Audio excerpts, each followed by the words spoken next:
All right, Pastor Daniels. So in this book, I define a number two. I say it's not male or female. It's not gender specific, but I define it as an executive leadership support person whose job is to add value to an organization, help execute the mission, and bring relief to their senior leader, to their one. So just from your standpoint, like, what is a two to you? And how would you say it adds value to you? Well, the way the role is expressed, I think, is going to be based on the strengths and weaknesses of the one who's providing senior leadership to the organization. Okay. So the value that is added by the two is going to be value that supports, I'm not going to say where that leader or organization is weak, but supports where they need it most. So the way the role is expressed, it's going to look different. It's not always seen in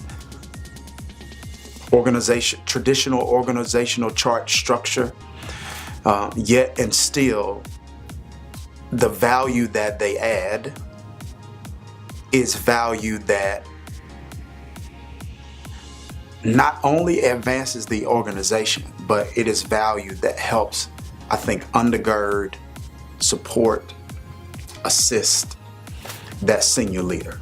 So for me, there are a number of character traits that I think are going to be somewhat universal. Okay. But what that person does, where they are on the org chart, or what their title is going to vary based on the strengths and weaknesses of the leader and the needs of the organization. Okay. One of the things you talked about when we were just kind of brainstorming, you talked about this whole idea from a pastor's perspective, the need for the one to be healthy. So you can have a good two, but you need to have a good one. Yeah. What do you mean by that? So when I talk about health, I'm talking about RQ and EQ. So your emotional intelligence and your relational intelligence. Now, in my context, I would also, because I'm a pastor and I lead a church, I'm also going to talk about spiritual health, because I think your spiritual health it's like if you're working out, it's your core, right? And so the strength of a person's core physically affects other aspects of their body. So your core affects your back, it affects your legs, etc. So I feel like a person's spiritual health, their character, is the core. But to answer your question, practically speaking, I'm talking about one has to be emotionally healthy.